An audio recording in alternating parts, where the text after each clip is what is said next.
Evening all of you. आज की हम हमारी क्लास में कम्युनिकेशन एंड कनेक्टिविटी टॉपिक के अंदर डाटा ट्रांसमिशन का अध्ययन करेंगे। लास्ट क्लास में हमने डाटा कम्युनिकेशन के बारे में बात की थी। उसके अंदर हमने सबसे पहले उसका जो हमारा जो डाटा संचार होता है उसके बारे में बात की थी। अब हम बात करते हैं डाटा ट्रांसमिशन की। तो डाटा ट्रांसमिशन यानी जिसे हम डाटा संप्रेषण के नाम से जानते हैं वह क्या होता है। जैसा कि हम पहले की क्लास में भी पढ़ चुके हैं कि डाटा संप्रेषण डाटा को एक स्थान से दूसरे स्थान तक भेजने की प्रक्रिया डाटा ट्रांसमिशन या डाटा संप्रेषण के नाम से जानी जाती है। यह जो डाटा संप्रेषण होता है ये दो प्रकार से किया जा सकता है। फर्स्ट होता है जिसमें क्रमबद्ध संप्रेषण यानी सीरियल ट्रांसमिशन, और सेकंड हमारा पैरेलल ट्रांसमिशन यानी कि समानांतर संप्रेषण। तो सबसे पहले हम यहाँ बात करते हैं फर्स्ट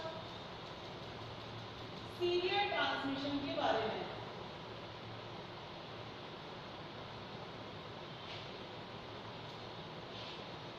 सीरियल ट्रांसमिशन यानी क्रमबद्ध संप्रेषण। जैसा कि इसके नाम से ही हमें ज्ञात होता है क्रमबद्ध संप्रेषण यानी कि इसमें जो डाटा का संप्रेषण किया जाता है वह क्रमबद्ध तरीके से किया जाता है। इसके अंदर डाटा को संप्रेषित करने के लिए एक ही तार की आवश्यकता होती है।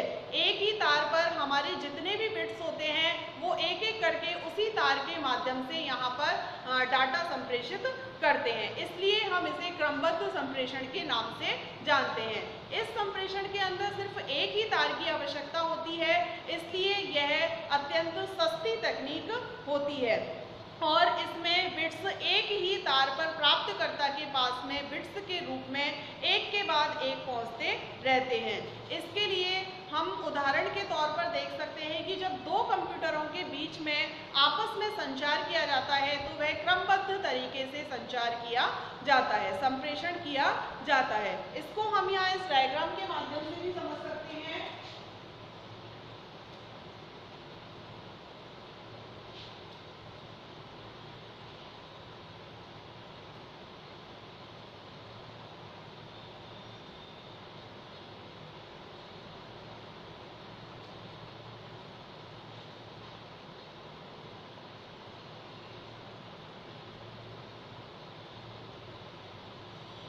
यह हमारा सीरियल ट्रांसमिशन का इस डायग्राम के माध्यम से हम इसे समझ सकते हैं। यहाँ पर जो हमारा जो डिवाइस होती है उससे सिर्फ एक ही तार, यह इसका तार होता है, इसमें सिर्फ एक ही तार की आवश्यकता होती है और इस प्रकार से बिट्स हमारे 1 और 0 बाइनरी संख्या के रूप में इसी तार के माध्यम से दूसरी डिवाइस तक संप्रेषण करते हैं।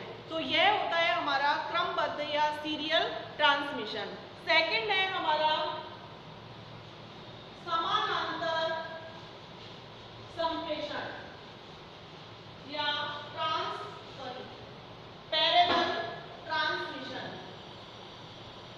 Number 2 parallel transmission.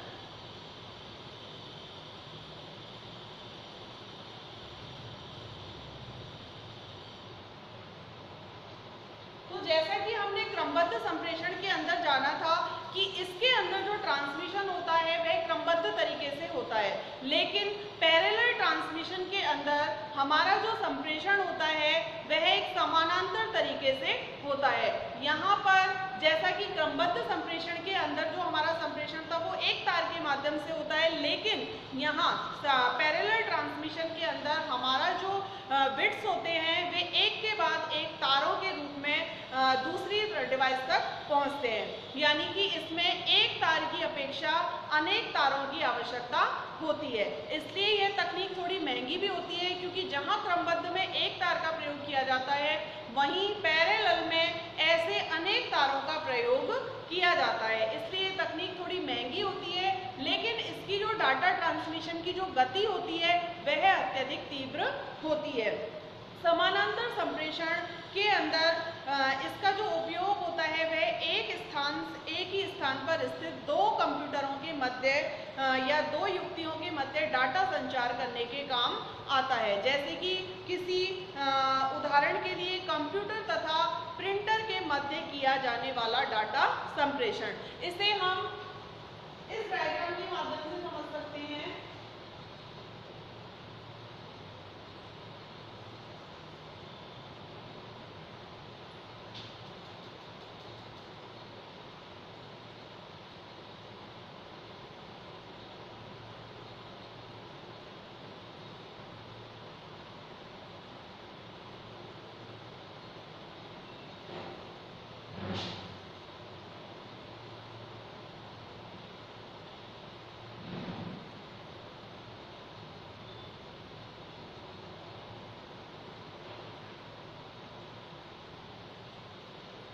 इस प्रकार से यह जो हमारा डाटा ट्रांसमिशन है, इसमें जो पैरेलल ट्रांसमिशन है, इसमें अनेक तारों की व्यवस्था करनी हमें होती है और उन तारों के माध्यम से हमारा जो डाटा है वह बिट्स के रूप में एक दूसरे तक पहुंचता है। इसलिए यह जो संप्रेषण है यह अत्यधिक महंगा पड़ता है, क्योंकि इसके अंदर बहुत सारे तारों की आवश्यकता हमें होती है। नेक्स्ट है हमारा बैंड विड्थ।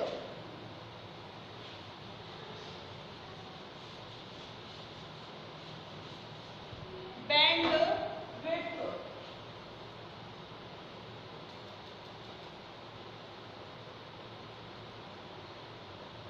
सबसे पहले हम यह जानेंगे कि बैंड विड्थ होता क्या है। तो बैंड विड्थ किसी भी कम्युनिकेशन चैनल की उस चैनल से गुजरने वाले अधिकतम डाटा की दर होती है। यानी कि किसी जो भी कम्युनिकेशन चैनल हमारा होता है उसकी जो बैंड विड्थ है वह उस चैनल से गुजरने वाले जो भी उसके अंदर जो डाटा गुजरता है उसकी अधिकतम दर को हम बैंड विड्थ के नाम से जानते हैं। यह डाटा संचरण के लिए प्रयुक्त आवृत्तियों की रेंज है। यानी कि जितनी भी डाटा संचरण इसमें होते हैं उसकी जो आवृत्ति होती है उसके लिए जो रेंज का प्रयोग किया जाता है वह उसे हम बैंड विड्थ के नाम से जानते हैं। किसी बैंड विड्थ की किसी भी चैनल की बैंड विड्थ जितनी अधिक होगी उतना ही अधिक डाटा उससे चैनल से निश्चित समय में गुजर सकता है। यानी कि ये बैंड विड्थ पर निर्भर करता है कि किसी चैनल की डाटा की जो गति है वह कितनी होती है। जितना अधिक उसका बैंड विड्थ होगा उतनी ही अधिक डाटा की संचरण गति होगी। इसलिए जो बैंड विड्थ है वह डाटा का संचरण है किसी भी कम्युनिकेशन चैनल का वह बैंड विड्थ पर निर्भर करता है।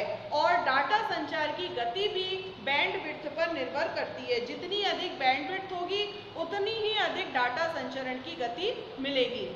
कम्युनिकेशन चैनल्स का बैंड विड्थ के आधार पर तीन प्रकारों में वर्गीकरण किया जा सकता है, जिसमें सर्वप्रथम है narrow band channel. Number 1 narrow band channel.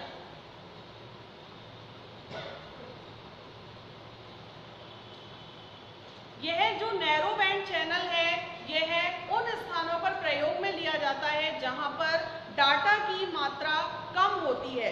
यानी कि जहां पर कम मात्रा में डाटा का प्रयोग किया जाता है वहां पर नैरो बैंड चैनल का प्रयोग किया जाता है।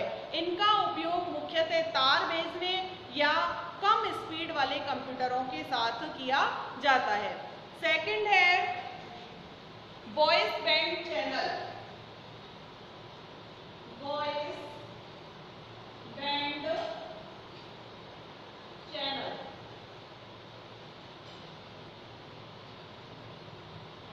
वॉइस बैंड चैनल जो है वह नैरो बैंड चैनल से इसके अंदर प्रयुक्त डाटा अधिक होता है। नैरो चैनल के अंदर हमारा जो डाटा होता है वह कम मात्रा में प्रयोग होता है, लेकिन वॉइस बैंड चैनल में नैरो बैंड चैनल की अपेक्षा अधिक डाटा जहां पर प्रयोग होता है वहां पर हम इसका प्रयोग करते हैं।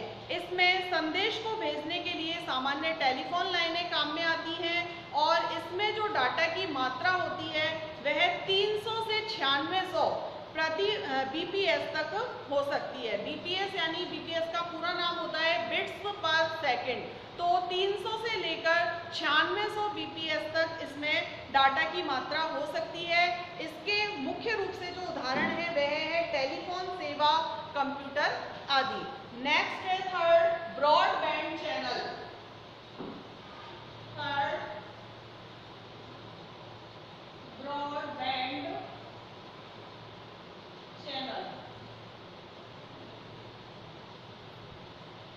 ब्रॉडबैंड चैनल का प्रयोग वहाँ किया जाता है जहाँ पर अत्यधिक डाटा होता है। तो जितना अधिक डाटा होगा वहाँ पर ब्रॉडबैंड चैनल का प्रयोग किया जाएगा, तथा जिसे बहुत अधिक गति से ट्रांसमिट करना होता है, ऐसे स्थान पर हम ब्रॉडबैंड चैनल का प्रयोग करते हैं। इसमें डाटा को स्थानांतरित करने की जो दर होती है वह 1 Mbps या उससे भी अधिक हो सकती है। नेक्स्ट है प्रोटोकॉल।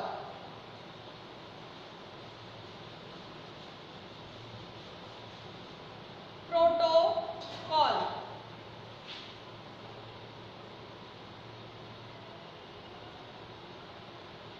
प्रोटोकॉल से आशय उन नियमों से लिया जाता है जो विभिन्न नेटवर्कों पर डाटा के संचरण को नियंत्रित करते हैं। जो हमारे विभिन्न नेटवर्क होते हैं उन पर जो डाटा को नियंत्रित किया जाता है, वह जिन नियमों से नियंत्रित किया जाता है उन नियमों को हम प्रोटोकॉल के नाम से जानते हैं। ये नियम एक प्रेषक तथा प्राप्तकर्ता के बीच डाटा को क्रमबद्ध तथा कुशलतापूर्वक संप्रेषित करने के तरीके हमें बतलाता है। प्रेषक से प्राप्तकर्ता तक सिग्नलों को स्थानांतरित करने का वास्तविक क्रम तथा कौन सा सिग्नल यह बताएगा कि डाटा का स्थानांतरण पूर्ण हो चुका है, यह प्रोटोकॉल के द्वारा ही निश्चित किया जाता है। इसलिए प्रोटोकॉल ये निश्चित करता है कि विभिन्न नेटवर्कों पर डाटा का संचरण किस प्रकार से हो। इसके अलावा दो कंप्यूटरों को परस्पर संचार के लिए समान प्रोटोकॉल का होना आवश्यक है। यानी कि जब हम दो कंप्यूटरों के बीच में संप्रेषण कर रहे होते हैं तो उनके बीच में जो संप्रेषण हो रहा होता है उस समय दोनों कंप्यूटर्स के मध्य समान प्रोटोकॉल का होना आवश्यक होता है। नेक्स्ट है ईमेल।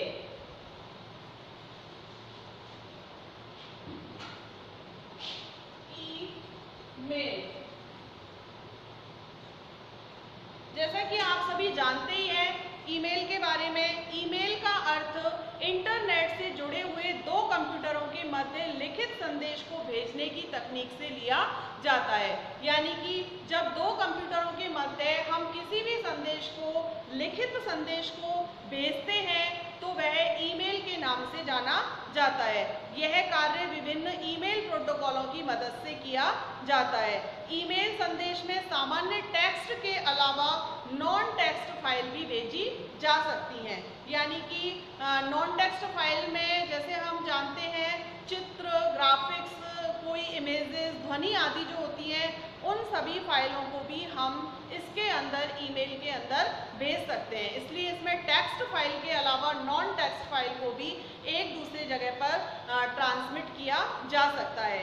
ईमेल जो सुविधा होती है वह अत्यधिक तीव्र होती है और अत्यधिक सस्ती भी होती है। इसके अतिरिक्त इसका जो मेन बात है वह यह है कि इसमें प्राप्तकर्ता यानी यूज़र, जो हम सेंडर होता है, उसको इंटरनेट ऑन होने की आवश्यकता होती है, लेकिन प्राप्तकर्ता के लिए यह आवश्यक नहीं है कि वह भी उस समय ऑनलाइन हो। यह इसकी खास बात होती है। और नेक्स्ट है हमारा फैक्स।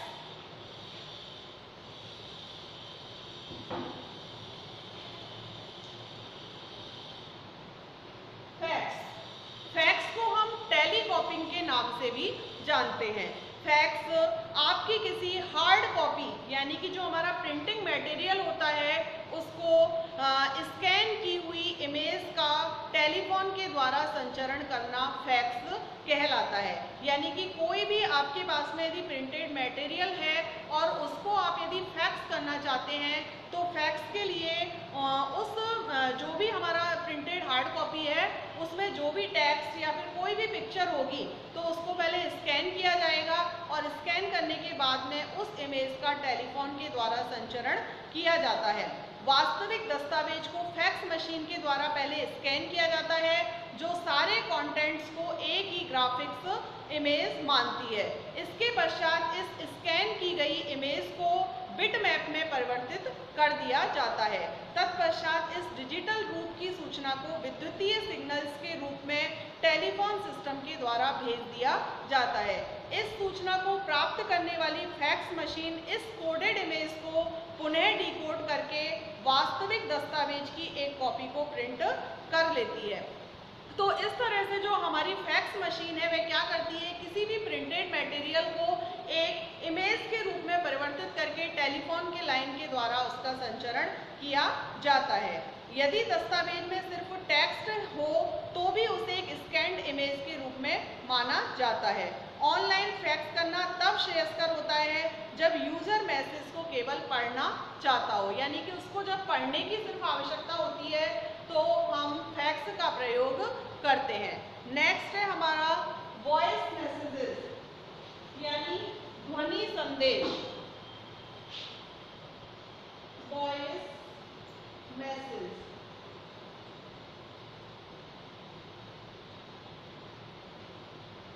इंटरनेट पर जो वॉइस मैसेज दिए जाते हैं वे टेलीफोनी तकनीक के द्वारा ही दिए जाते हैं। टेलीफोनी एक तकनीक है जो वॉइस फैक्स या अन्य सूचनाओं को दो बहुत दूरियों पर बैठे लोगों के बीच में इलेक्ट्रॉनिक माध्यम से आदान प्रदान करवाती है। लेकिन जो इंटरनेट टेलीफोनी होती है उसके अंदर बोले गए या अन्य टेलीफोन संदेशों को परंपरागत टेलीफोन कंपनी के ढांचे तथा कीमतों के स्थान पर इंटरनेट के द्वारा भेजा जाता है। तो जो हम परंपरागत तरीके से जो टेलीफोन से जो वॉइस मैसेज देते हैं उसमें जो कॉल दर होती है वो काफ़ी महंगी होती है, लेकिन जब हम इंटरनेट के माध्यम से वॉइस कॉल करते हैं तो उसकी जो कॉल दर होती है वह बहुत ही सस्ती होती है। इसलिए ये जो वॉइस मैसेज होता है ये बहुत अधिक सस्ता हमें पड़ता है। नेक्स्ट है हमारा video conferencing. Video conferencing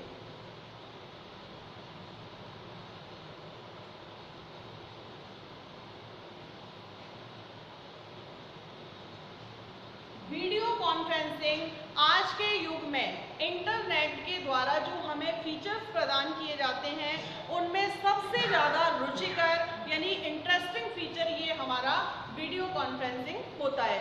video conferencing के माध्यम से हम एक स्थान पर बैठे हुए ही अन्य दूसरे स्थान पर, चाहे वो लोकल हो या फिर अंतर्राष्ट्रीय स्तर पर हो, कहीं पर भी बैठे दूसरे व्यक्ति से हम फेस टू फेस बातें कर सकते हैं। इसके लिए लेकिन दोनों जो हमारे यूजर्स हैं उनके कंप्यूटर्स के अंदर वेब कैमरा होना अत्यंत आवश्यक होता है। यदि दोनों कंप्यूटरों के दोनों यूजर्स के पास में वेब कैमरा है तो हम बहुत अधिक दूरी पर बैठे हुए एक दूसरे से फेस टू फेस बातें कर सकते हैं, चाहे वह दूरसंचार का क्षेत्र हो, चाहे व्यापारिक से लेकर सरकारी, शिक्षा से लेकर घर तथा परिवार में यह सुविधा आज अपनी बहुत अधिक पैठ बना चुकी है, क्योंकि इसके बहुत अधिक लाभ हैं, इसलिए यह बहुत अधिक हमारे यहाँ पर पैठ बना चुकी है। नेक्स्ट है हमारा ऑनलाइन सर्विसेज।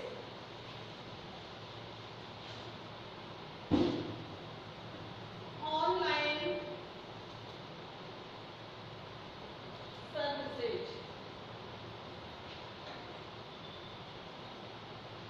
ऑनलाइन सुविधाओं के अंतर्गत बहुत सारी सुविधाएं आती हैं जो आज के युग में हम देखते हैं। जैसा कि आजकल हमारा जो स्टडी है वह भी ऑनलाइन माध्यम से, आप जानते हैं जो हम आज पढ़ाई कर रहे हैं वो भी हम ऑनलाइन माध्यम से कर रहे हैं। इस तरह से हमारा जो इंटरनेट होता है वह हमें बहुत सारी ऑनलाइन सुविधाएं प्रदान करता है और उन ऑनलाइन सुविधाओं के माध्यम से हम आसानी से अपना कार्य घर बैठे कर सकते हैं। इन ऑनलाइन सुविधाओं में आजकल जैसे हम खरीदारी भी कर सकते हैं या फिर जैसे स्टडी वगैरह और स्टॉक बाजार के शेयरों के ताज़ा भाव हम उसके अंदर देख सकते हैं, ताज़ा खबरें, किसी क्रिकेट मैच का आंखों देखा हाल, यानी कि लाइव हम उसके अंदर कुछ भी चीज़ें देख सकते हैं। इसलिए इसके बहुत अधिक लाभ हैं।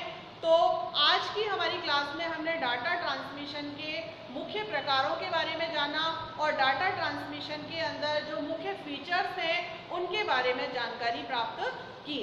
आज के लिए इतना ही। Thank you so much.